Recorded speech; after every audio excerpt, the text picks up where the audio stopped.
ભાવનગરની સમરસ હોસ્ટેલ ખાતે મોડી રાત્રે હોબાળો સર્જાયો હતો।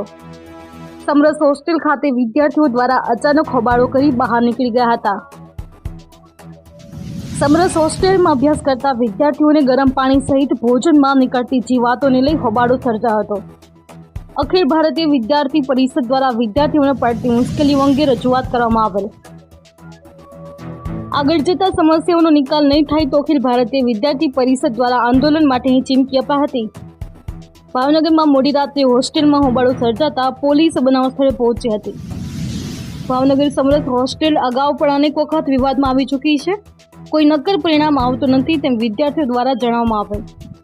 અશ્વિન ગોહિલ, જી ન્યૂઝ, ભાવનગર।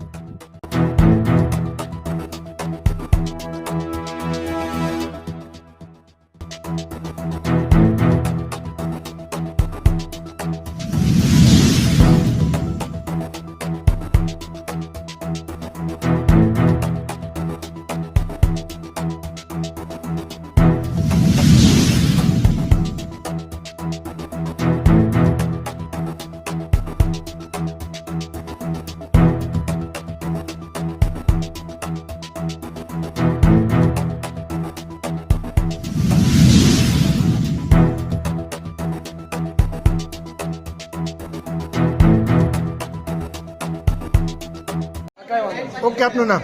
મારું નામ ભરવાડ વિષ્ણુ ગોપાલભાઈ। ઓકે, ક્યાં તમે હાલમાં હું સમરસ કુમાર છાત્રાલય ભાવનગરમાં રહું છું।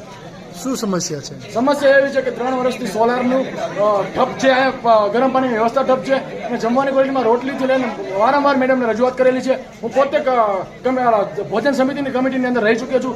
અમારાથી પણ કાંઈ ન થયું। આજે અમે રાજીનામું આપી દીધું, બરાબર, સમયના કારણે બધાના કારણે સહી, તોય પણ આજે અમારા બધા વિદ્યાર્થીઓ ઉગ્ર આંદોલનમાં છે। હાલાકી કલેક્ટર સર અહીંયા આવીને જમવાની વ્યવસ્થાનું અને ગરમ પાણીની વ્યવસ્થાનું નહીં કરી શકે, કારણ કે અહીંયા વિદ્યાર્થી ઉભા થવા માંગતા નથી। આગામી દિવસમાં શું કાર્યક્રમ રહેશે? જો અહીંયા કલેક્ટર સરને અહીંયા નહીં આવે તો કેવું વિરોધ રેલી કાઢીને કલેક્ટર સરની ઓફિસે જઈને ધરણા દેવામાં આવશે। અહીંયા સમરસની અંદર ટોટલ અત્યારે હાજરમાં વિદ્યાર્થી 700ની સંખ્યા જેવો કહેવામાં આવે છે, અત્યારે આંદોલનની અંદર 200 થી 300 વિદ્યાર્થી બેઠેલા હશે। નામ? નમસ્તે, જયદીપસિંહ ગોહિલ, ભાવનગર નગર મંત્રીની જવાબદારી।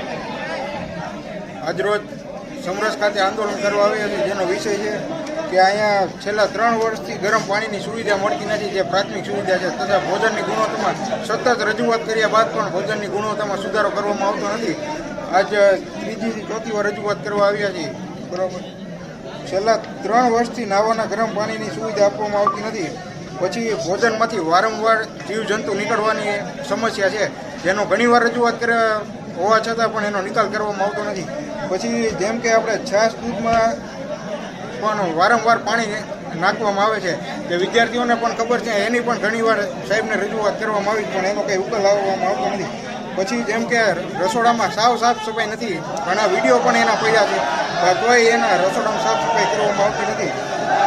હવે શું કામગીરી રહેશે આપની? તો આનો અઠવાડિયામાં ઉકેલ નહીં લાવવામાં આવે તો વિદ્યાર્થી પરિષદ દ્વારા ઉગ્રથી ઉગ્ર આંદોલન કરવામાં આવશે, જેની સંપૂર્ણ જવાબદારી તંત્રની।